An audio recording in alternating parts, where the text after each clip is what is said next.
So firstly, I thought I would just give a little introduction to myself, prove to you that I know what I'm talking about. So my name's Hayley. I'm started off coxing at Burbank Grammar School, and I graduated in 2020 before moving to Mercantile Rowing Club. For those of you in Melbourne, I'm sure you know it.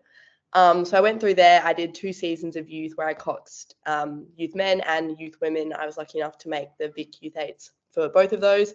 So I've done a bit of male coxing and women's coxing. In 2022, I was lucky enough to make the under 21 men's Oz team and also get to travel to Henley with Mercantile, which was an amazing experience. And then this year, I made my first senior Australian team and the Queen's Cup, which was pretty exciting.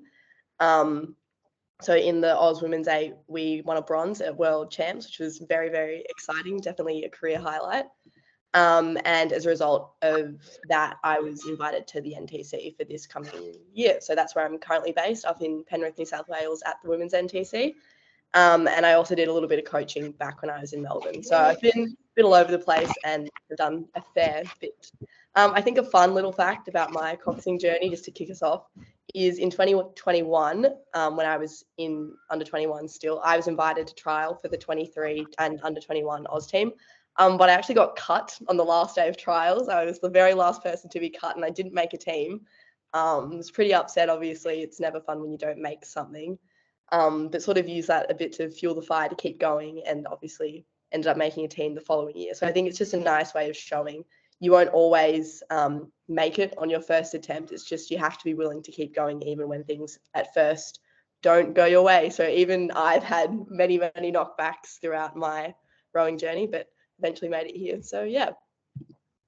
So for today's presentation, the title we've sort of gone for is how to level up as a coxswain.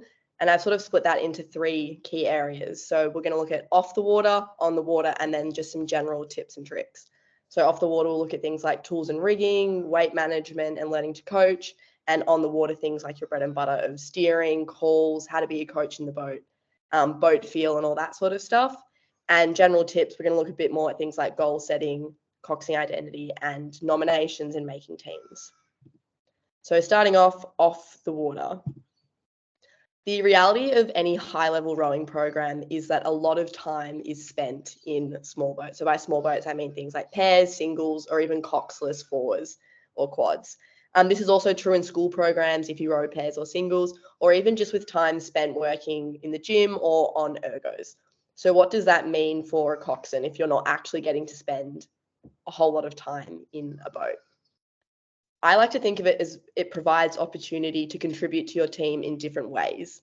I've always described coxing as being like an assistant coach, and taking that philosophy into practice. What ways would an assistant coach be helping out around the sheds when obviously they're not on the water and coaching? So primary jobs that a coach would take on is things like rigging, setting up boats, helping set up and pack up, whether that's in the gym, in the boat bays, making sure the rowers know their focus is for workouts, doing timing, data collection, recording footage. The list is absolutely endless of things that coaches always have to do for their athletes. And the idea is when you're not in the boat, if you're taking on this mindset of there is an absolutely endless list of things that you can be doing to help your teammates.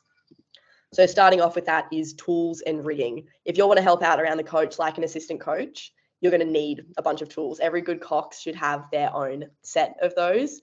It's immensely helpful to both rowers and coaches if you're able to provide assistance to get boats ready, get oars ready in an instant. So most senior coxes will have a bum bag on them at all times. If you walk around a regatta centre, I'm pretty sure every cox would have tools on them. So I just thought I'd run through some basic things that you should definitely have in a tool bag.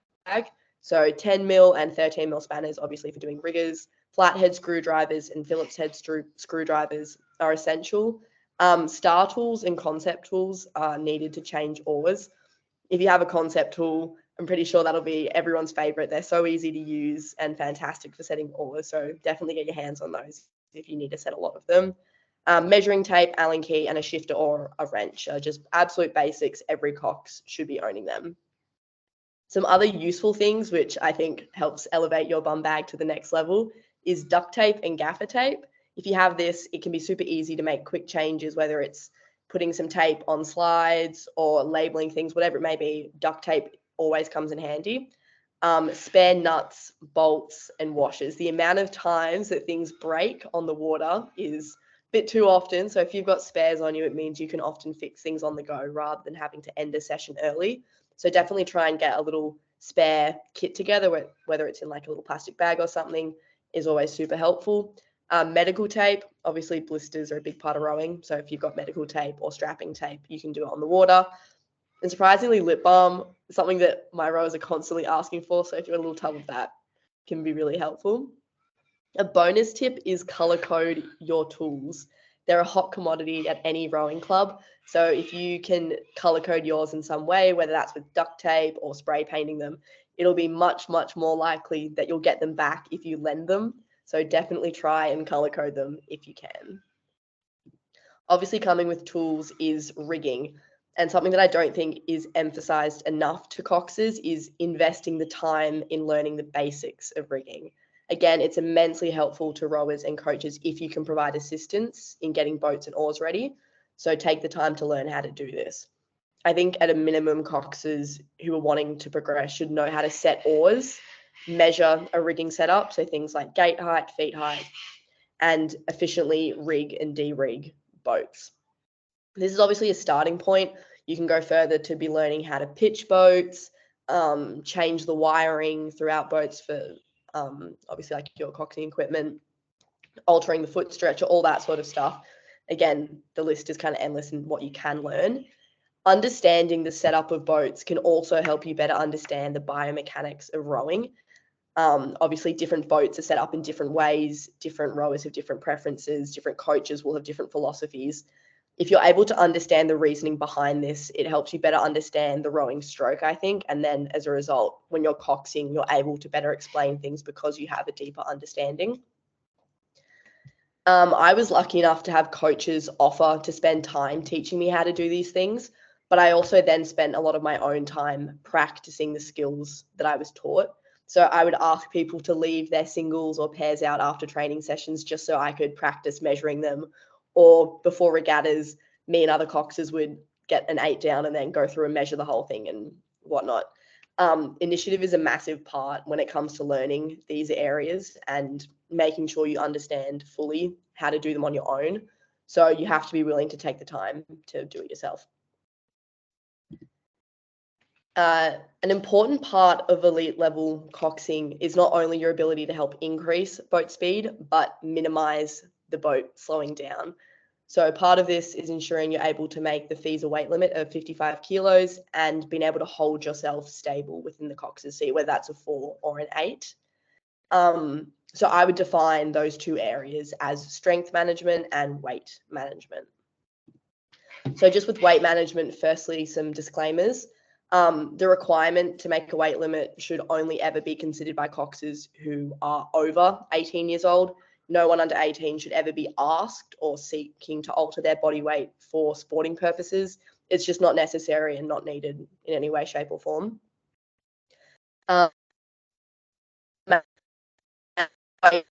Stressful for some coxers. Some people have no issues with mental and physical health if it's not done in a safe manner. As a result, I highly, highly, highly recommend seeking advice and support from qualified professionals if you're in a position to do so. So this could be a dietitian or a nutritionist.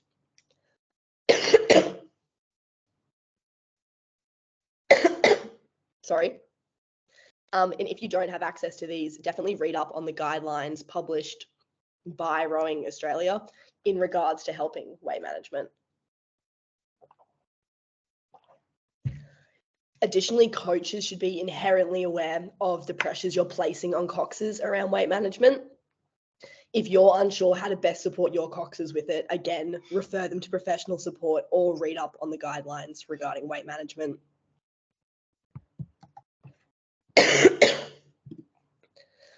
Now that we've kind of gone through disclaimers,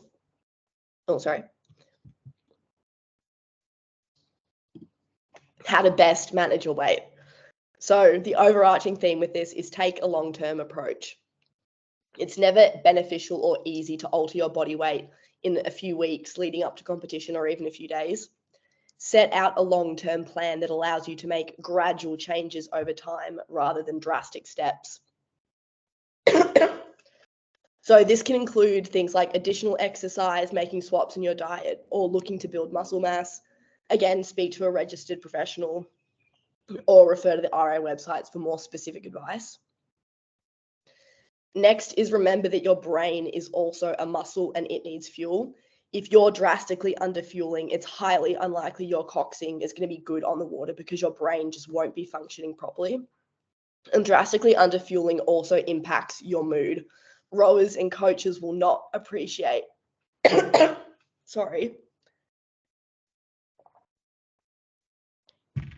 They're not going to appreciate being around a cox who's hungry and struggles to control their emotions. So pre-planning your weight management can help avoid this.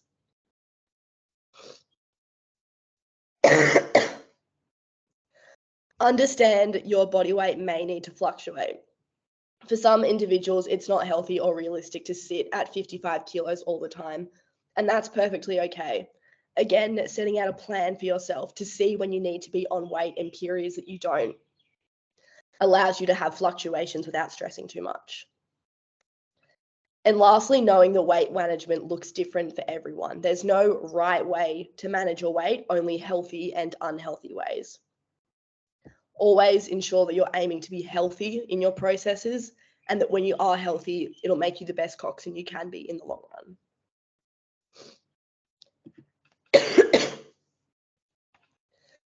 Next is strength as a coxswain. So having stronger muscles as a cox allows you to properly brace yourself within the boat and eliminate any additional movements, as well as having connection to the boat and enhanced boat feel. I've generally found that having stronger core and stronger leg muscles will best help you brace.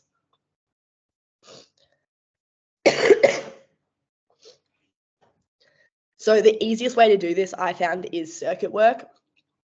Most high performance or even school rowing programs are going to include strength and conditioning workouts. So join in with your rowers when you can, because you'll also seek the benefits of being stronger. Obviously, ultra programs if you need. So that might be using body weight or using the lower weights, but more often than not, you can just join in with what the rowers are doing. So for example, at the NTC, we do core and mobility workouts twice a week, and I join in with all the rowers, just changing exercises as I need.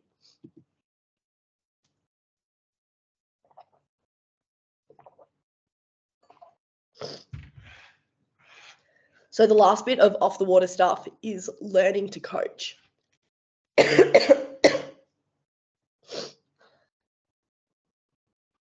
One of the absolute best ways to level up as a cox is when you don't have the opportunity to be in a boat is learning to coach from outside of it. So a cox is essentially a coach in the boat. So if you have the opportunity to observe rowing from the outside of the boat, it's going to help you gain a better understanding of the technical elements that you'll be coxing when you are in a boat. So it's super beneficial to your development. So if you're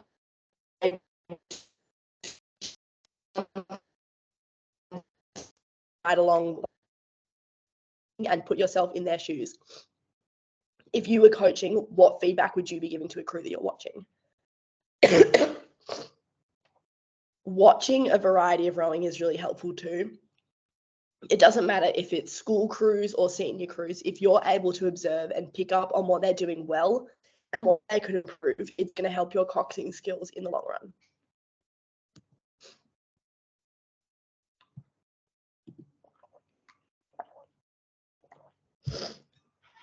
So now looking at on the water and how you can improve your development as a coxswain when you're in a boat.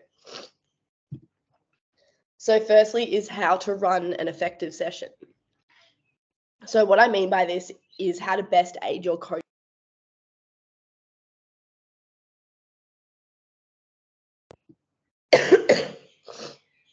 Get through warm-up, drills, workload, navigating your waterways, and moving with other training boats. So your coach can focus on giving feedback to you and the rowers rather than micromanaging what you're doing, and as well allowing the rowers to just focus on rowing rather than what you're doing in the Cox's seat.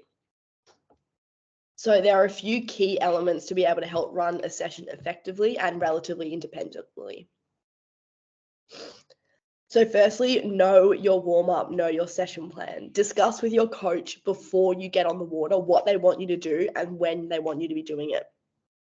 When in doubt, ask and confirm to avoid confusion when you're on the water, and communicate where it's easier to do so. Sometimes when you're on the water, it can be really hard to talk to your coach, whether that's because they're in a tinny, they're on a bike.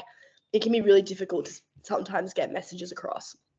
So ask on land and confirm.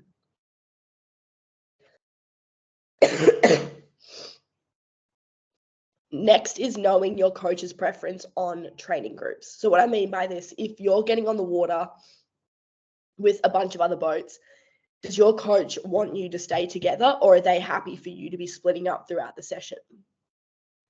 If you need to stay together, make sure you're taking initiative to put in drills as required, or not taking pauses if you're a group that's lagging behind. It's extremely frustrating as a coach to have to micromanage a group of boats trying to stay together. So as a Cox, if you're able to be independent and ensure that you're doing that on your own, is going to help your coach a massive amount. Next is knowing your crew's technical focuses. So what I mean by this is, what is your crew currently working on? What is the technical framework your coach is looking to implement? In our Women's 8 this year, we had 3 specific technical focuses that we spent the vast majority of the season working on perfecting. And as a result, in my coxing, I would always come back to those 3 core elements and ensure our crew was constantly looking to achieve them.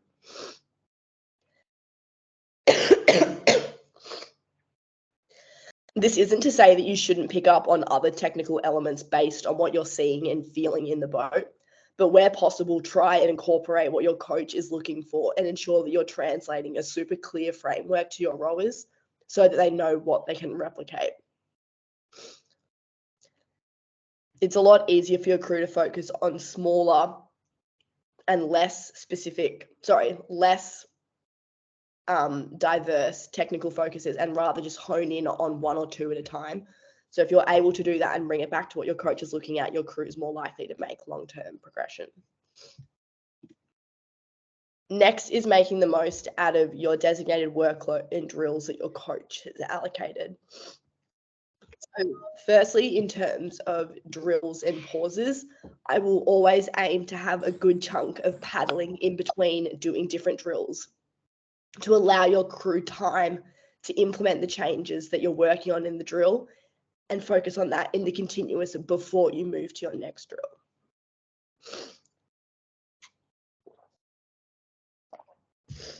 So for example, say your coach has 4 pauses that they want you to be doing over 2 kilometers. Space them out over 500 meters with paddling in between, rather than just going 4 of them right after one another. It's also beneficial if you try calling and providing technical cues that build on each of those drills as you go along. So for example, in our Women's 8 this season, in our warm-up, we would always do finish pauses, and then we would always do arms and bodies pauses afterwards. So if I was talking about stillness at the finish, keeping loose shoulders, up on the glutes, those sort of things, we would do the finish pauses, and then I'd let the crew implement them in continuous rowing.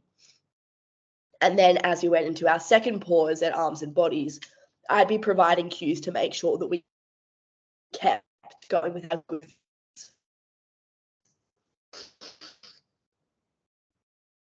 And that we were just now adding. So this would mean that hopefully once we'd finished doing our drills, we'd have really good finishes and a really good set to half slide, rather than losing the good finishes that we'd worked on by not reinforcing them when we did our next drill and went to our next set of paddling. So you're always looking to be building on what you're doing with drills, rather than just doing one, forgetting about it, and then doing the next.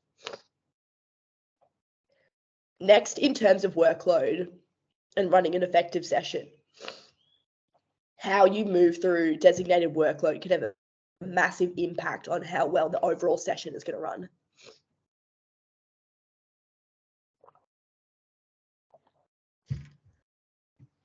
So some crucial aspects of this are firstly knowing your workload before you get on the water. Again, talk to your coach before you head out. And make sure you know any necessary rates, distances, timing, and target speeds. If you struggle to remember different timing or set speeds for pieces, potentially write them down, keep it on a piece of paper, keep it in your pocket, but make sure that you're able to remember them and refer to them throughout training so that you're able to run through drills and workloads effectively. Knowing target speeds is also really beneficial to understanding if your crew is performing to their desired standard. And if you don't have access to this, or speeds are slightly inaccurate due to weather or stream, you can also use puddle clearance or focus on relative speed.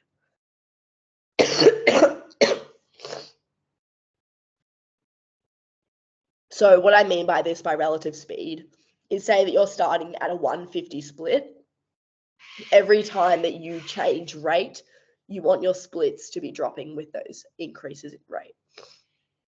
So for example, all our boats have target speeds for target rates, and every time we change, we're looking to be making sure we're matching our rates to our speeds.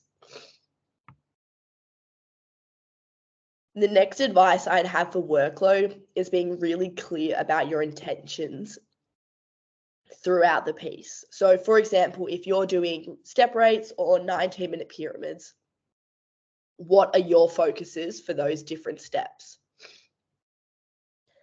Again, each time you're changing rates and speeds, you want to be really clear in how those changes are being made, when they're being made, and providing feedback as to whether they've been done effectively.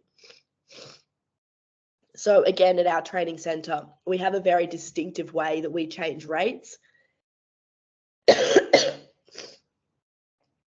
Every single boat at our training center has the same calls that they use to make rate changes. We do it over 3 strokes. So no matter what boat you're in, everyone knows how a rate is going to be changed and what our focus is for that. It can also be really useful to break pieces down to keep your crews engaged and maintain specific focuses for set periods of time. So if you have 500-meter changes, maybe you have a tech focus for that 500 meters. If you've got changes every 5 minutes, maybe you're just locking in on one focus for a 1-minute period in that 5-minute block. It's unrealistic and unhelpful to try and change everything in your boat at once. You're much better off just picking 1 or 2 key areas and honing in on them. It also makes it a lot easier to evaluate how your crew is performing on the fly and in between pieces if you're providing specific focuses. So for example, if you're focusing on stiltness for 500 meters, after 500 meters, has that change been made? Is your crew sitting stiller? If not, okay, well, why hasn't that change been made? And do you need to try and do it again? If yes, great, that's fantastic. Your crew's made a positive change. Now let's look to maintain that. And potentially in 3 kilometers, 4 kilometers time, you might need to refocus. You might need another 500 meters of working on stillness. And that's okay. I think it's really important to note that coxes can be afraid sometimes to repeat themselves. But by narrowing your focuses onto one,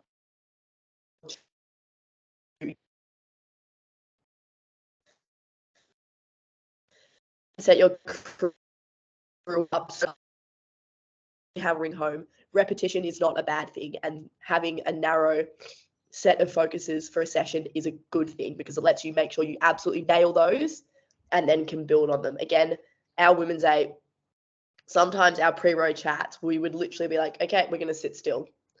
Like that was our only focus for a training session. That would be 24 kilometers long, but that's all that we would focus on just to make sure that we were nailing it. Obviously, we would pick up on different things as the session went on, but we would always try and come back to those key focuses that we set out for ourselves. Next, on to steering and calls. These are pretty much the bread and butter of a cox's job. and are both absolutely vital areas that are assessed when it comes to selection. So as a result, if you're wanting to develop as a coxswain, you need to be looking to constantly improve in these areas. So firstly, on steering, this might sound counterintuitive, but the best coxers steer the least. So in a 2K race, you want to be making sure you're taking the absolute straightest line possible and ensure that your crew is only rowing 2,000 meters. So there are two key techniques you should aim to employ when looking to steer straight. So firstly is having a proper grip on the strings. This is obviously if you're in an 8. So making sure that you've got a really clear grip on the strings and are stabilizing your hands by grabbing the gunnel, which is the side of the boat. Often what I'll do is grip the gunnel with my pinkies and hook them over the sides. Ensuring that you're gripping the side of the boat means that you won't accidentally move the strings, and it means you're much more likely to make small movements because you'll have to loosen your grip in order to move the strings. So any good coxswain will have a really firm grip on the side of the boat and the strings in between some of their fingers, so that when you're going to move them, you have to consciously think about what you're doing. Next is fixating on a point in the distance.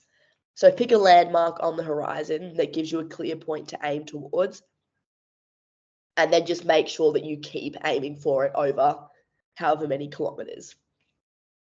So this could be some trees, power lines, the corner in a bend, or buildings. They're all really good examples. Pick something and stick to it. It means you're traveling then on the same line for an extended period of time, rather than just kind of following the curves of a bank. You obviously sometimes you need to, depending on the river that you're on, but if you can and the river rules allow it, pick something and steer towards it for as long as you possibly can.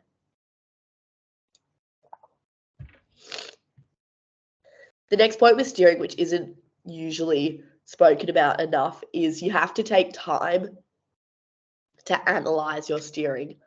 Often it becomes subconscious, kind of like driving a car. Like once you've done it for a while, you don't really think about it, you just do it. So if you're looking to improve your steering, you need to make sure that you're actively focusing on it when you're doing it. So whether that's for a series of pieces, really honing in and being like, I'm going to focus on gripping the strings really well for this, or making minimal movements, or I'm going to focus on this building this time rather than one that I normally focus on because it's a better line. So making sure that you're actively thinking about and checking that you're doing what you've set out to do with your steering. This also might include getting feedback from the coaches. Obviously, if they're on the bank or in a motorboat, they might be able to see your steering, so they can provide feedback and let you know if you've done a good job with it or not. Another crucial element is the ability to understand why your boat might not be going straight. So this is often overlooked in steering, but things like uneven pressures and timing, that will impact your boat's ability to go straight, especially from a standing start. So if your boat's not going straight, take time to figure out why and when this is happening. So if you're getting pulled around off a start, is it happening at the catch, at the finish? How many strokes does it last for? How strong is it? You can then use this information to provide to your crew as to how to change it. You can speak to your, but you need to be understanding what's happening in the boat first to then be able to address it. Next, on to calling.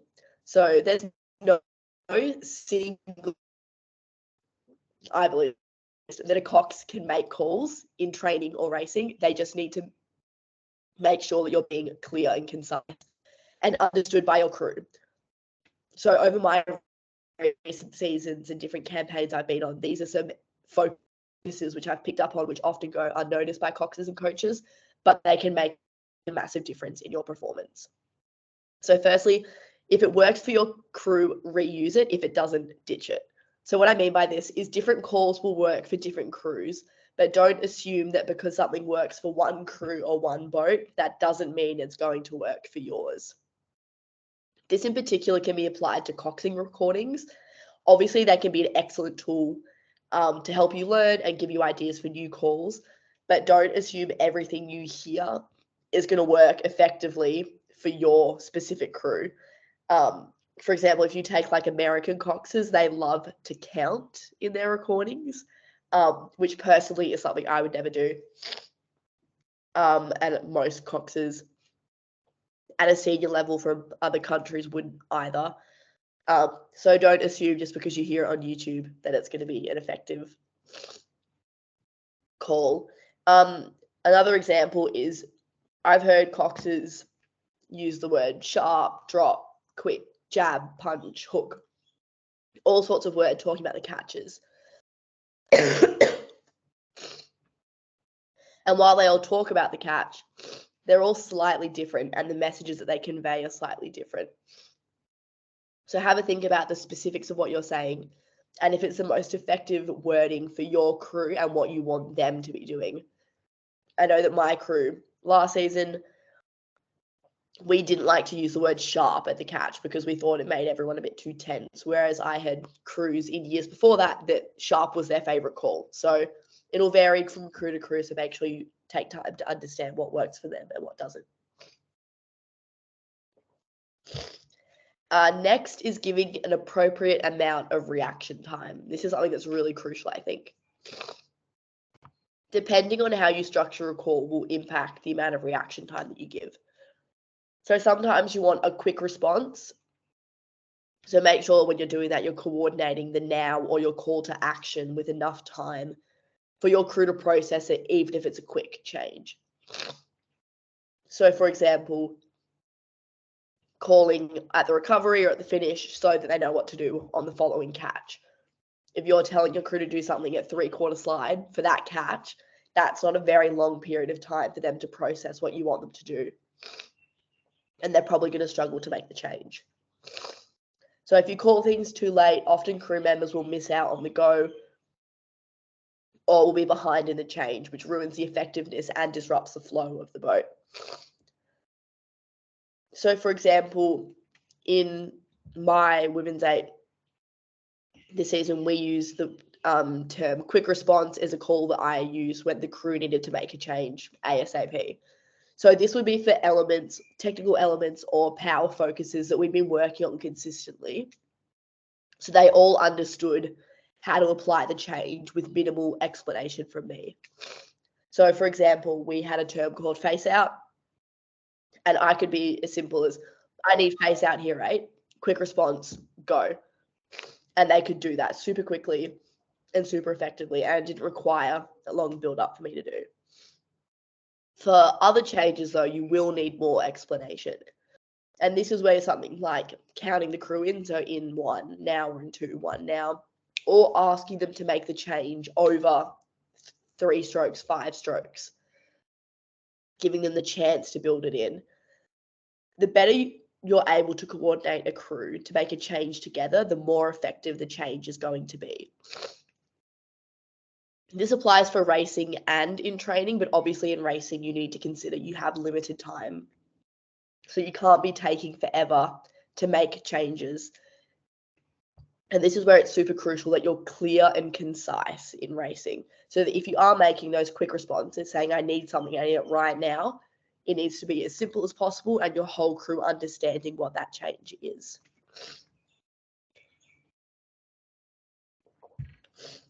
Next is silence can sometimes be just as useful as making calls.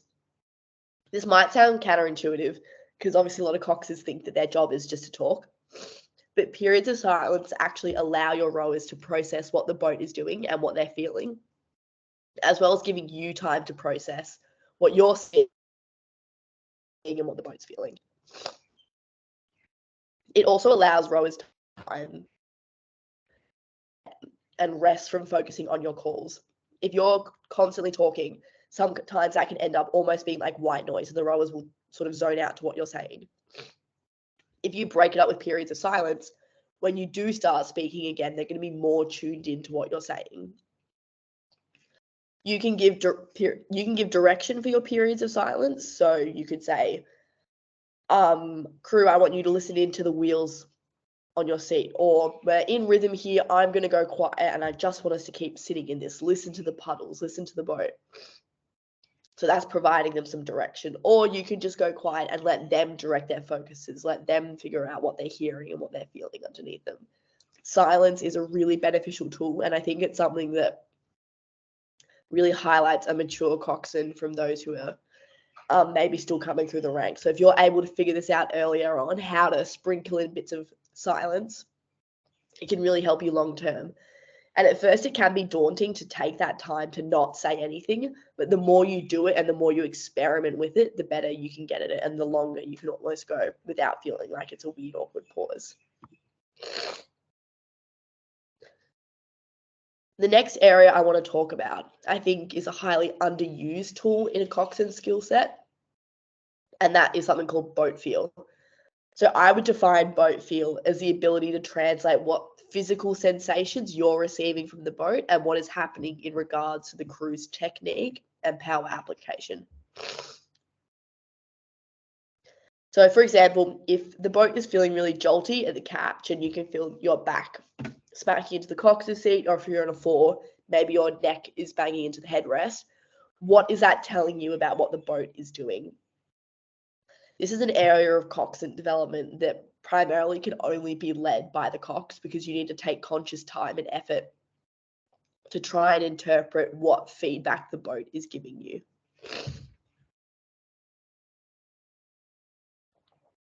So then how do you work on boat feel?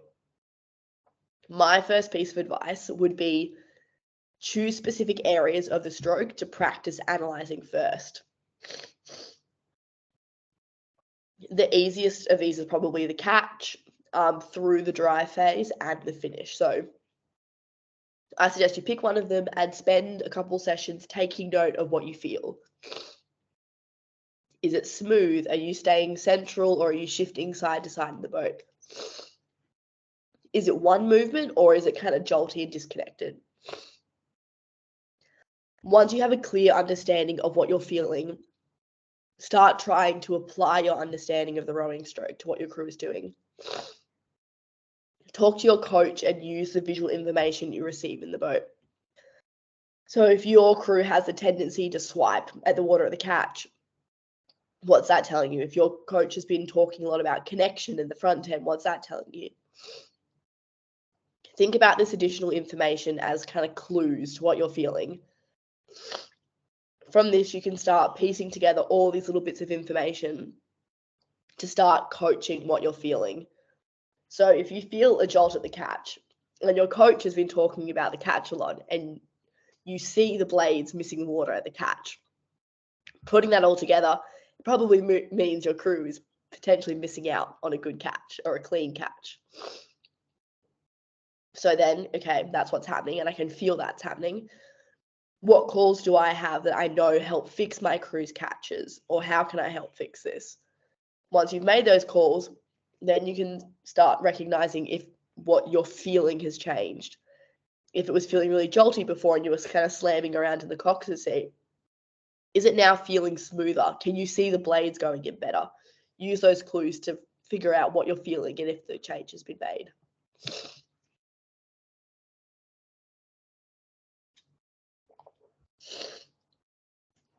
The final part of on water advice I'd like to touch on, I think, is super, super important. And that's the idea of receiving feedback.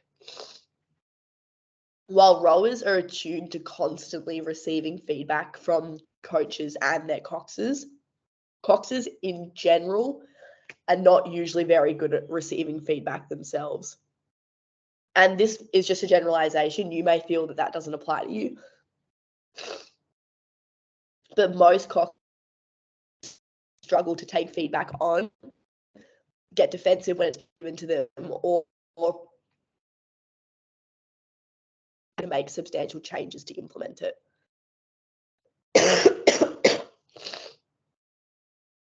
Feedback is a crucial part in improving and developing in any part of life, but in coxing in particular, you should pay particular attention to it. So when receiving feedback, make sure you keep an open mind and understand it isn't anyone launching a personal attack at you, but rather an opportunity for you to get better. Same as when you're providing feedback to the rowers. If you're telling someone to get their catches in better, you're not attacking them, you're just trying to help them get better, help improve their rowing. Same as if your coaches are giving you feedback or your rowers are giving you feedback, they're just trying to help you get better. Make sure you ask questions if you don't understand the feedback you're receiving. It's pointless to listen to feedback if you're then unable to apply it because you don't fully understand what's been told to you. Your coaches and your crewmates will appreciate you making the effort to try and clarify their advice and ask follow-up questions if you don't understand what they're asking you to do. Next is follow up with any changes that you make or you're trying to make. Ask if you've made the correct changes, if you're improving, and if you're not, then ask and seek questions as to why that may be. So if your coach has asked you to do something differently and you try and go out and do it, make sure you're asking them, hey, have I made this change? So that you know if there's anything else you need to be doing or if you still need to be doing differently. You want to be able to build on what you're doing. I want to reiterate that a cox's job is essentially to assist the coaches and the rowers.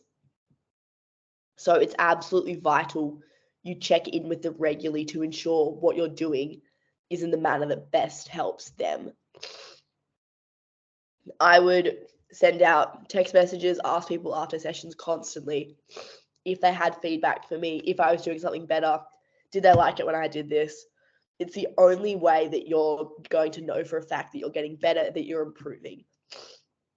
Feedback is probably the most useful tool that a coxswain can have. And the better you are at receiving it and then applying it, the better long-term developments you're going to make. If you're going to invest time in anything, it should definitely be on feedback, your ability to receive it, and your ability to work on it. I cannot stress this enough. It will help you so much in the long run. Next is general tips and tricks. I just wanted to give some less specific elements technically about coxing, but just sort of the best way to approach your development and achieving your goals, whatever they might be. So firstly is setting stepping stone goals. What I mean by this is it's fantastic to have an end goal of wanting to make, whether that's a state team or an Australian team or even a certain boat at your school. But the most important goals to set are the smaller ones that will help you reach this end goal rather than the end goal itself. Most clubs and state programs will have goal setting documents or processes to help you with this. Some schools will as well. It's essential that you break down your big long-term goal into smaller ones that are help to tailor to get you to that end goal. So hypothetically, let's say you want to make a state team. So the first step to that then is probably making your club or your school's top 8 or the top youth 8 to then go on to make a state team. So what steps then do you need to be doing to ensure that you can make that club 8 or school 8? So for me in my youth seasons and Mercs, it was making sure that I was steering really well, even if it was poor conditions, rainy, windy. I needed to be able to steer really well. I needed to be able to execute a race plan really effectively and how to motivate the girls that were specifically, or boys that were specifically in my crew from our races. So those areas I focus on improving, knowing that if I achieve those goals of steering, motivating, executing a race plan, I would be ticking off stepping stone goals to progress towards making my club's top 8. And I knew then if I made my club's top 8, then I'd be on track to make my next stepping stone goals to then make the state 8.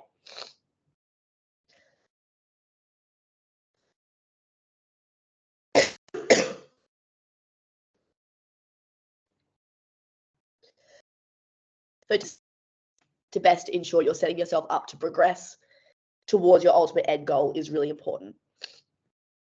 These processes can't always guarantee that you're going to achieve your end goal, but they ensure that you're not leaving any gaps that may inhibit you from making them and leaving those areas unaddressed. Coaches can also be really helpful in creating these plans and making sure that you're staying on track with them. So if you're able to, definitely speak to your coaches, sit down, have a meeting with them, run through your plan and see if they've got any advice on how to help step you through them. This is a little bit messy, and you don't have to understand everything on it, but I think it's just a good overview. This was my IPP, or individual performance plan, from, I think, last season. And while it's quite complex, it just sort of shows you that everything has been broken down into smaller sections. So yes, while I had an end goal of making an Australian team, I had a whole heap of smaller goals that I was focusing on achieving those, hoping that they would step me up to then making an Australian team. So throughout the season, I was making sure that I was ticking those little goals off, knowing that hopefully if I did all of those things, I'd be on track to hopefully make them my end goal. And the same thing now, I have a whole bunch of smaller goals that I'm working towards and building on to then hopefully progress to my end goals later in the season. Next is knowing your nomination requirements. This might seem like common sense, but it's also an area that can be very easily overlooked. So if you're applying to a state team or an Australian team, you have certain requirements that you need to fulfill, such as putting in a nomination, sending in a Coxswain CV, sending in recordings, participating in certain regattas. Make sure you're actively seeking out these requirements and making sure you're aware of them. They're pretty much always on the selection policies documents, but make sure that you're aware of them and are ticking them off. Failure to complete any of them often means you're considered ineligible. Even if you're the best fit for that role, you still won't be able to be selected if you don't complete the nomination requirements. In terms of recordings, my personal advice is try and not overthink it. Pretty much every recording that you have, you'll wish there were certain elements that were better. There's no such thing as a perfect recording. That's why it's better on focusing on finding one that is good enough. You won't find a perfect one, but hopefully you can find one that is good enough to show the selectors your skill level, demonstrate your ability to call a race effectively. Obviously, the more recordings that you take, whether that's at training and at racing, the more options you'll have to then submit.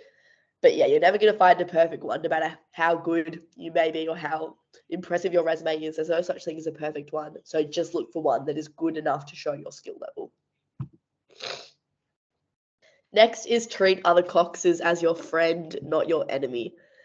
Again, this might seem like common sense to some people, but you'd be surprised how often people try and pit coxers against one another, or coxers create narratives in their heads that you have to be fighting against the people you're up against.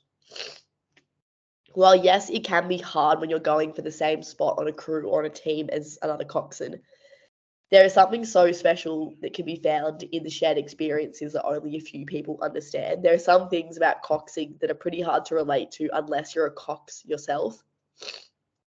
If you embrace other coxers as people to bounce ideas off and help each other, getting ready and getting on and off the water, working together as a team, you can help develop your own abilities, as well as helping your team and crew be the best it can be.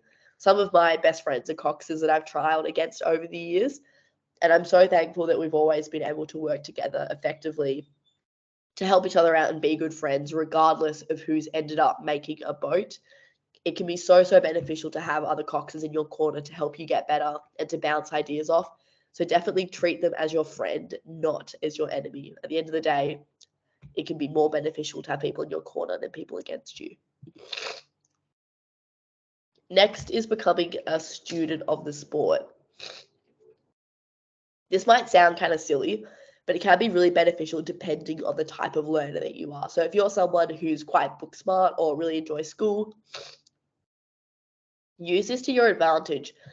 Study recordings, video footage from training, coaching resources, physiology information, anything you can get your hands on. The better you understand rowing, the more natural your explanations in the coxswain seat will become. Being a student of the sport also means don't be ignorant when it comes to sculling. Don't ignore sculling. Obviously, there aren't any coxed sculling boats at an international level or a senior level, but you can still learn a lot from sculling technique, which can be implemented into ratio, timing, connection, acceleration, and so much more are consistent across sweeping and sculling boats. So don't ignore scull boats just because you're not necessarily coxing them. My last tip might seem a little bit abstract, but I think it's really, really crucial. So stick with me here. Look to create a clear coxswain identity. So what I mean by this, if someone was to come up to you and ask what kind of cox you are, you should be actively behaving and performing in a manner that you would know exactly how to answer that question without a hesitation. So are you the kind of coxswain who is super kind off the water, but you're super serious when you're in the boat? Are you a cox who is always bringing super positive vibes? Are you absolutely ruthless when it comes to training speed? What are your trademark calls? How will your rowers know that you'll ask them to get ready to go? Predictability is absolutely essential in rowing. Ultimately, the sport is just doing the same movements over and over and over again. So the more predictable you are, the easier it is for others to follow you. Same as the rowers. The more predictable your strokes it is, the easier it is for everybody else to follow them. If you know your predictable traits, it's easier for you to work on changing elements of them rather than having no clear starting point or end point. It also keeps your rowers calmer if they understand what to expect from you on and off the water. So, for example, my crews know that I'll always ask them to number off when they're ready in the boat. They know that I'm always going to get their oars down and ready before training. They know I'll explain to them what we're doing next in a training session. They know I'm pretty good at staying calm when it's really busy on the water, and that I'm usually pretty positive, but I can get really aggressive in training when I need to. Those things are all very predictable about my coxing, and anyone who's had me before would know those things. Keeping these areas consistent and understanding what is predictable allows you to form an identity. And once you have that, it's something that you can mold and change once you understand it. Your coxing identity inevitably will also include some areas that you want to improve, and that's okay. Again, if you're able to identify them, it means you're aware of them and that you can change them. So, for example, when I was in school, I was absolutely known and notorious for cutting corners on the river a bit too drastically. That was my identity. Anyone who knew me as a coxswain knew that I was probably going to cut some corners here and there, and it wasn't always the best thing to do. But because I became aware of that and I knew that that was my identity, I was able to change it and take charge of that and make sure I spent time focusing on not cutting corners so much, so that I could change it to a cox that, yes, who took a good line and did maybe sometimes steer a bit on the aggressive side, but I was also following the river rules and being safe and not cutting corners and being risky when I shouldn't be. So because I was aware of my identity, I was able to change it. And same as positive things, once I found things that really worked for me as a coxswain or that I knew were important to me, I made sure I was predictable with them and kept doing them. That was my identity. That's what I was going to do. It makes sure that crews know what they're getting when they have you coming in. And it's also really beneficial for selection because it means rowers know what to expect from you and that you're not going to be some mixed bag of maybe you're on, maybe you're not. You're predictable. What you're doing is predictable. Same as any good rower is predictable in their performances. You want to be the same. So that's sort of the end of the structured presentation. I apologize for the sniffling and coughing. Obviously quite sick at the moment. So if you have any questions, feel free to raise your hand. We do have some in the chat, I think. I can share our 3 technical focuses from the women's 8. So every morning we would reiterate these, and we still do it now when we jump in the 8. It's pretty crucial to a lot of our boats, but still at the finish, still at the stroke. Long set for us, we talk about setting to half slide and face out.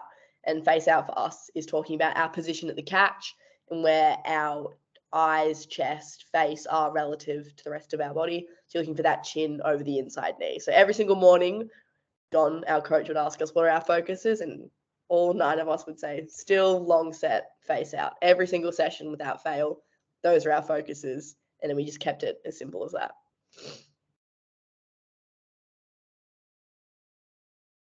So long set for us is talking about creating length early in the stroke, getting to half slide.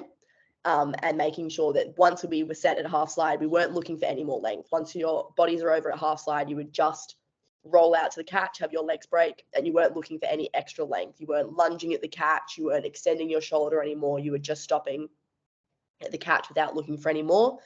So for us, we would look to have our hands over mid shin and setting nice and long, rocking over from the hips. So yeah, that was what long set meant for us. Would you be able to make a recording available for us to listen to? I think I'm quite similar to other coxes in I keep my recordings to myself. Part of this is, again, I don't think any cox's recordings are ever perfect. There's always things that you can be working on.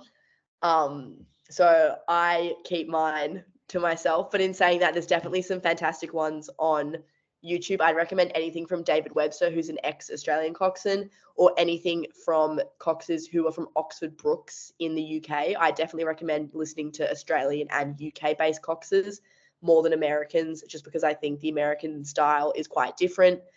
But yeah, there's definitely a heap of really, really good ones. Another really good person to listen to is Scott Cockle.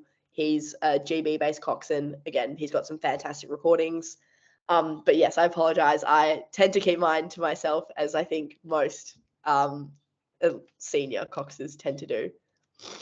What are some changes you can tell them to make when the boat is jolting from the catch?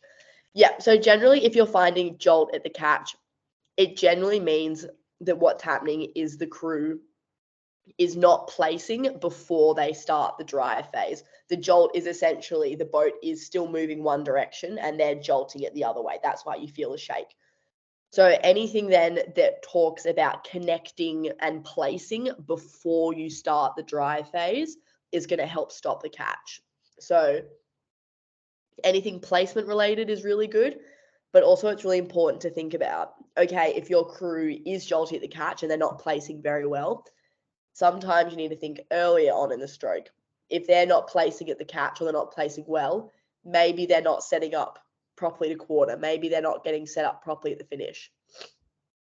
So anything that can help them prepare for the catch better and then place better will definitely stop jolting.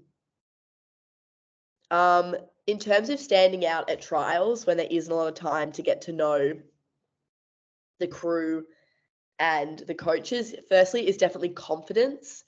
Something that I was always told and something that I definitely still use to this day is fake it till you make it. Even if you don't feel confident in what you're doing, just pretend and absolutely try your best to put on a face of confidence. When you get in the boat at trials, you want to be like, I am running this place. I own the show. Everyone there is nervous and doesn't know necessarily what they're doing. Everyone's worried about making a team. So if you can just get in a boat and be super confident and stick to your guns, you're probably going to do a really good job. Again, same as in training, talk to the coaches before you get on the water. So if you have any questions, any doubt about what you want to be doing, definitely ask the coaches beforehand. What warm-up do you want me doing? What drills do you want to be doing? What are our technical focuses?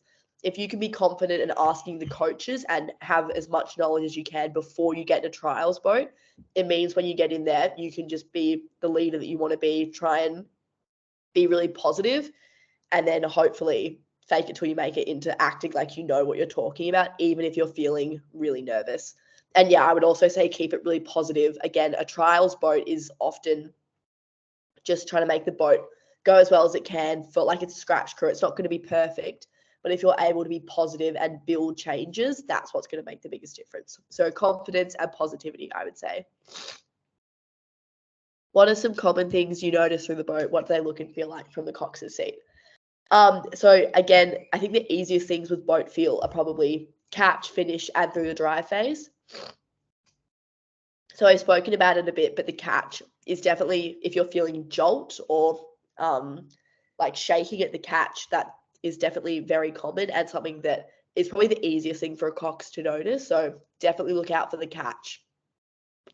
The drive phase, obviously when you're applying power in the drive, you're talking about obviously like the legs as one part of it, but your bodies and then your arms, like if you go back to the basics, legs, bodies, arms. While those are three separate areas, you want them to be feeling connected.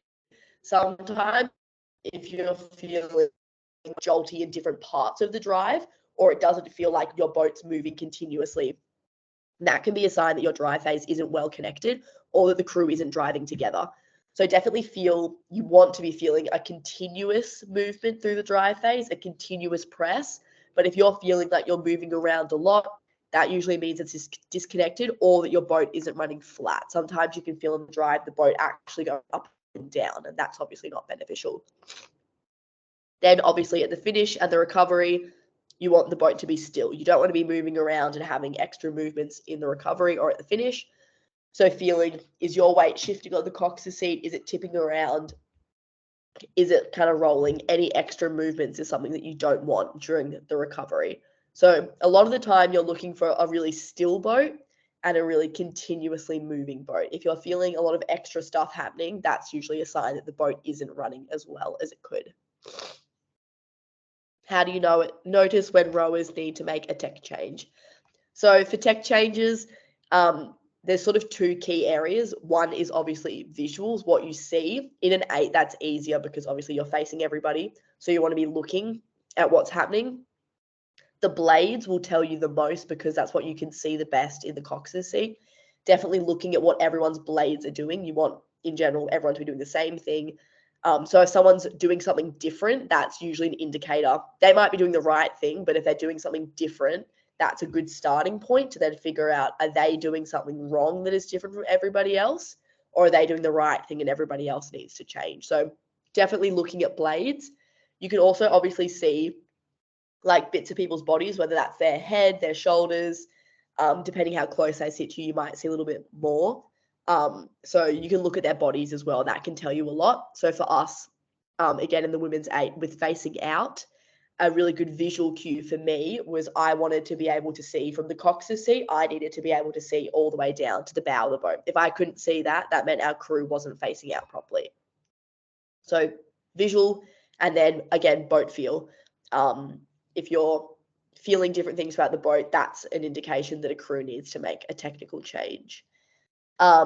Obviously, there's a difference between 8s and 4s in like a bow coxed 4. When you can't see everybody, boat feel is even more important, but you can still see things in a bow coxed 4. Obviously, your bow pair's blades you can see in your peripheral, but also if you're on a straight course and there's nothing, like you don't have to worry about steering, you can always have a look, like turn your head and see what the blades are doing of your stern pair. So yeah, visual cues and boat feel are probably the key ways that you can notice for tech changes. When your crew doesn't respond to the call the way you'd like, how to deal with this? So I'll sort of take this question in two ways. If your crew doesn't respond to a change on the water, usually that, like, if the crew isn't responding to, say, you ask for a tech change of more stillness at the finish, and they don't respond with being more still at the finish, generally that just means you haven't explained it in a way that they properly understand. Because obviously if they don't understand it, they don't know how to change it. Your rowers are always trying to be better. No one's listening to you and going, I know what she said and I understand it, but I'm just not going to do it. They wouldn't be there if they didn't want to. So in that sense, I would just try and use then different wording to try and explain the same thing. So if you just saying sitting still at the finish wasn't working, okay, let me think about this a bit more. I'm going to talk about engaging my core. If the word engaging, if they didn't respond to engaging the core, okay, I'm going to brace my core, or I'm going to sit tall through my core, or I'm going to have my abs turned on, or I'm going to suck my belly button in. There's a million different ways that you can explain something. So if they're not if they're not responding to the call the way you want, try and explain it in a different way. Use different wording, and then try and mentally take note. Oh, okay, I talked about turning their abs on, and that made them sit really still. So I'm going to use abs from now on.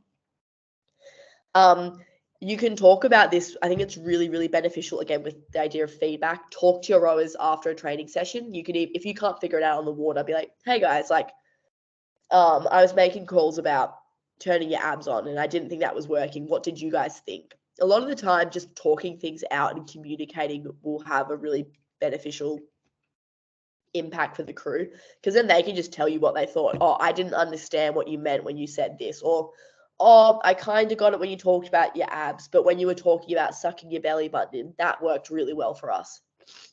Definitely talking about their understanding will help with that.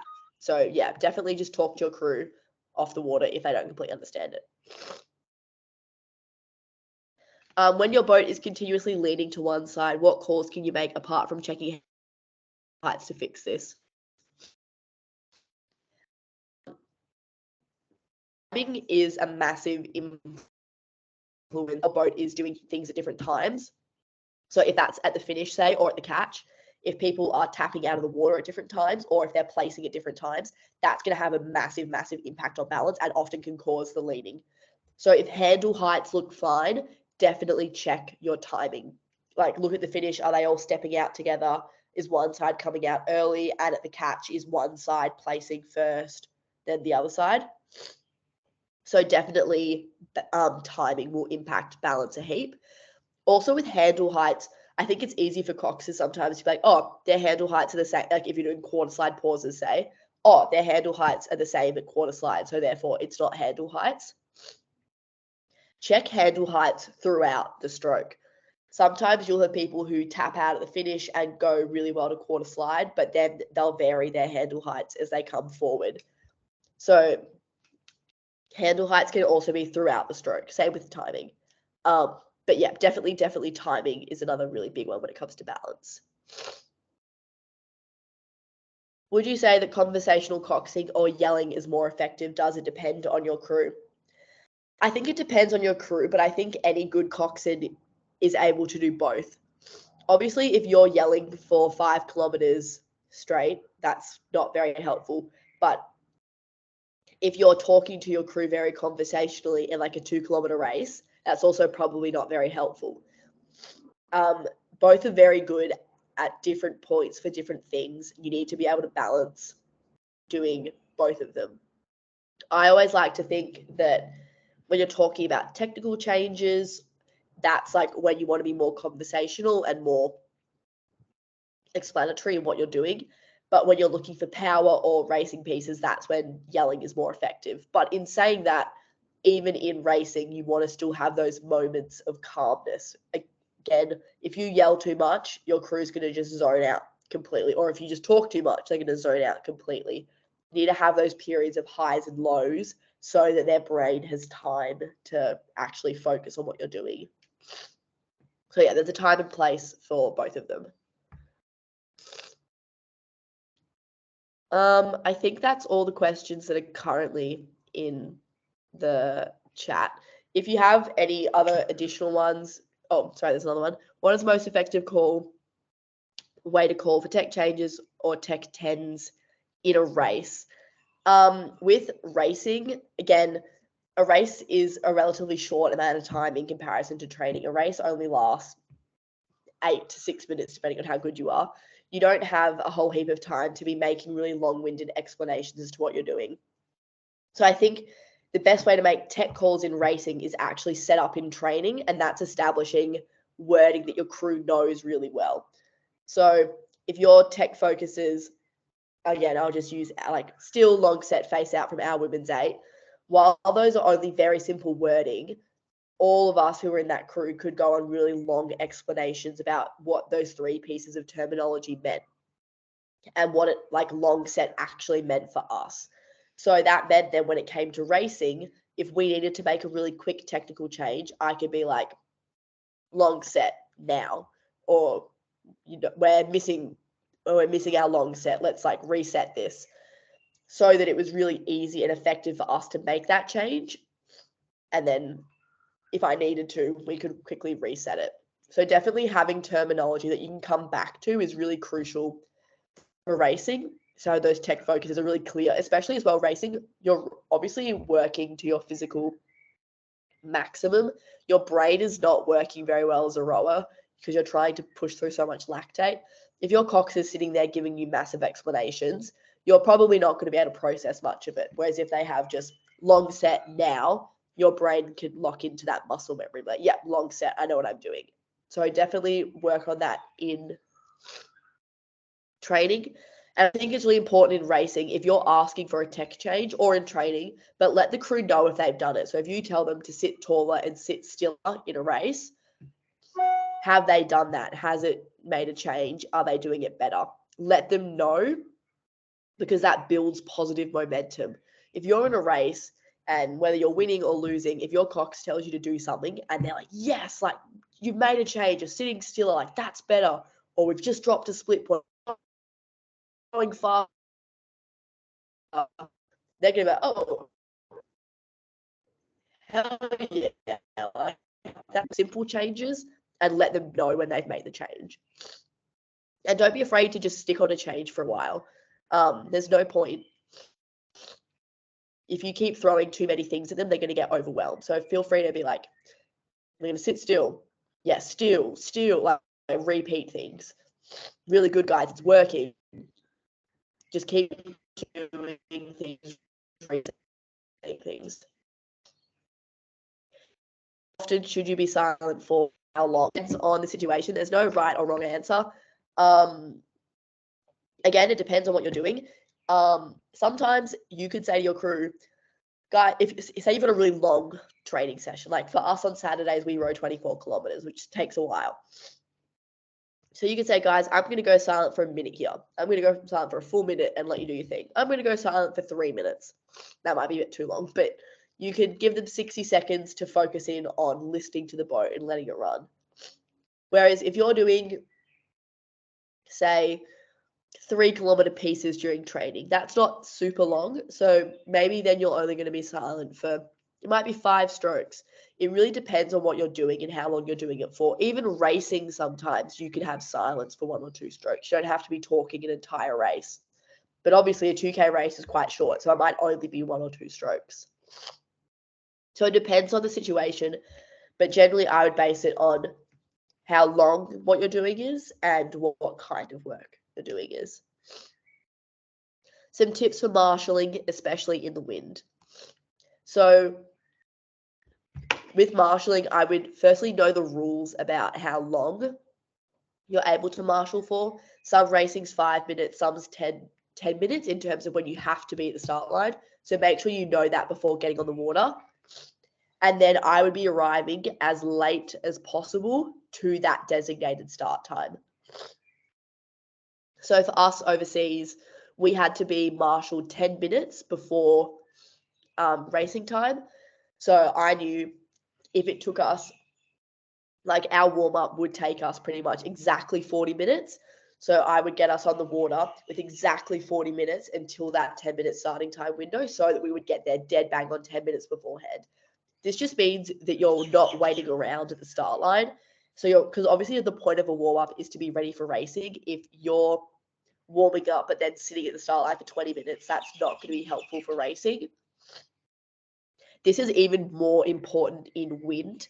You don't want to be sitting around having your boat blown around. So try and keep moving and only get there when you need to.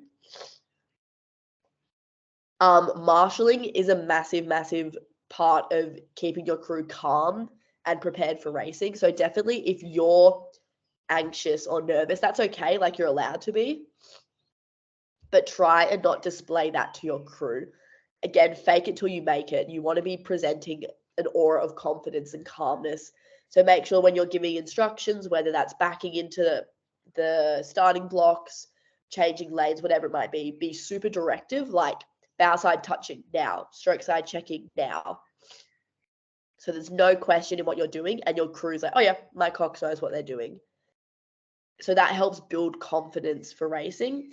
And this is, again, even more important in rough conditions or wind. If you're sitting there, be like, oh, touch it, I mean, back it.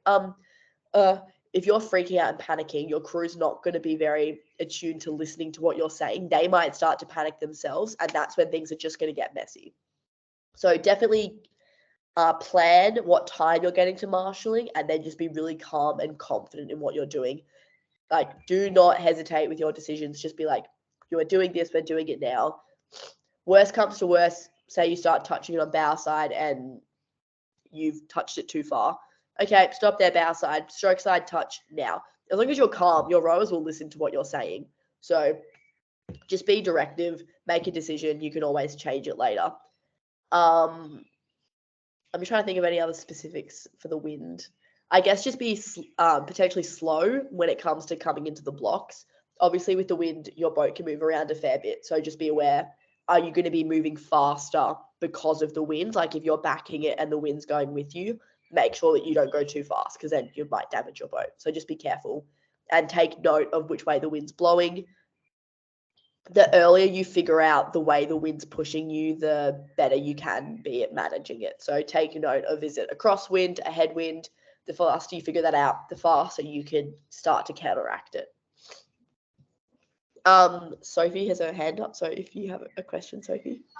Hi, thanks. The chat's not letting me type, but I've got a question specific to racing. Like when you're behind, and I guess my question's like, how do you balance like being internal with your crew versus seat racing, like when you're behind and like those crucial moments, you know?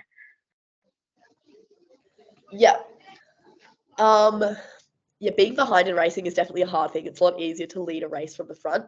I think one thing with being behind in a situation where you still want to win or you're in an opportunity where you can still win is maintaining your crew's belief. They need to believe that they're still in the race so that they're responding to your calls. So making sure you're setting goals and objectives, even if it's not based on like where you are in the field. So for example, say you're like half a boat length down or a full boat length down. If you start telling your crew that, that might be a little bit demoralizing. They might be like, we're a full boat length down, like seriously, that's not amazing. But if you rather shift their focus to, okay, guys, we're sitting at a 135 split, and I want us to we're going to get a 134. We're gonna do it by being flatter. Like we're gonna do it, however, we're gonna do it now. Yes, guys, like that's a 134, 133. Like we just made a change. Suddenly, you're shifting the focus from we're a boat length down to putting it on this positive spin of no, but like our split's gotten better.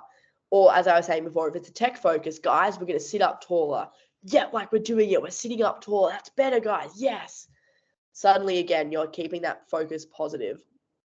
If you're in a situation where you've got contact or you're like close enough that you are thinking that it can be beneficial and it won't be demoralizing to tell your crew where they are, that's where you start setting the goals, small goals and achievable goals of, guys, we're down 4 seats. We're going to get 1 seat back, just 1 seat. We're going to start. We're going to get 1 inch. We're going to get 10 centimeters.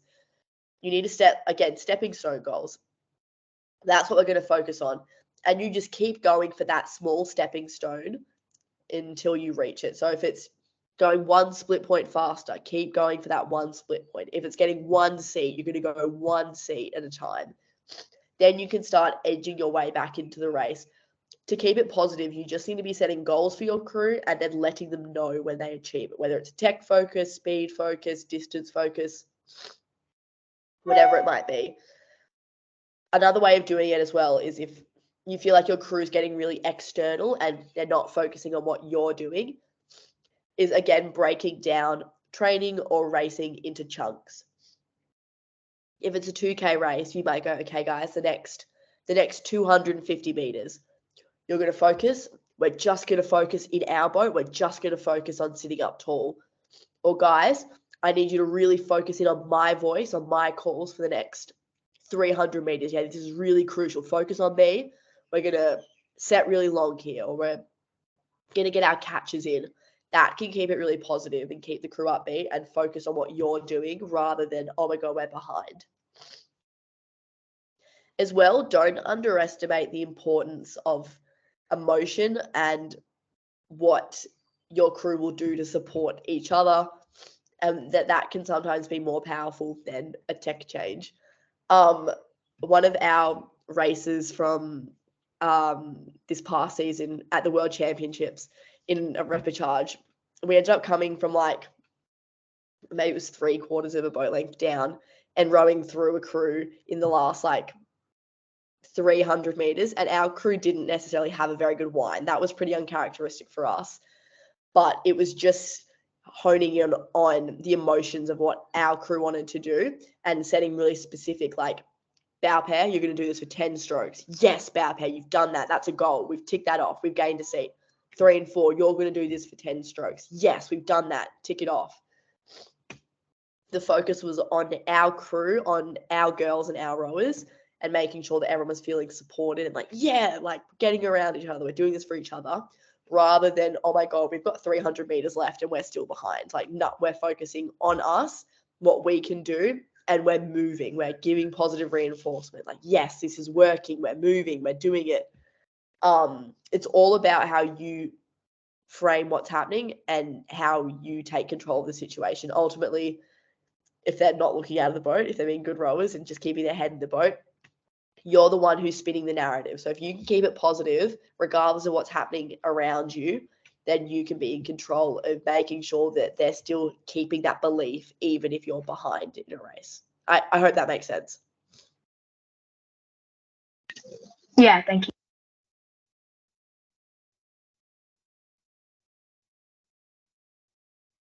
I don't think other questions. If anyone has anything that they think of afterwards, you're more than welcome to shoot me a message on Instagram. My account's on public, it's just my name, or anything like that. I'm always happy to answer questions. Again, other Coxes are not your enemy, they can be your friend. So I'm more than happy to help answer any questions anyone has, whether it's about the stuff that we spoke about today or anything else about coxing in general or making teams or whatever it is. Again, I'm lucky enough that I've gone through men's programs, women's programs, underage teams, a senior team, NTC. So I've done a bit of a variety of stuff. I've been all over the place. So I'm more than happy to answer any questions about that. I hope you guys enjoyed. Coxing is a super cool thing, obviously something I'm very passionate about. And it's fantastic that Rowing Western Australia has been able to support a presentation like this. We certainly didn't have stuff like this when I was coming through school or club level. So it's fantastic that they're doing this. And yeah, hopefully all you guys have learned something, whether you're coaches or rowers. And yeah, thanks for listening. Hayley, thank you so much for spending your Saturday afternoon doing this for us. I personally, I'm not a coxswain, but I learned a heap from that, and it was sort of really cool to get an insight from you and your expertise. So thank you a million from us at Rowing WA and everyone I'm sure who's been in this group as well. To everyone that is listening, actually I'll just stop the recording.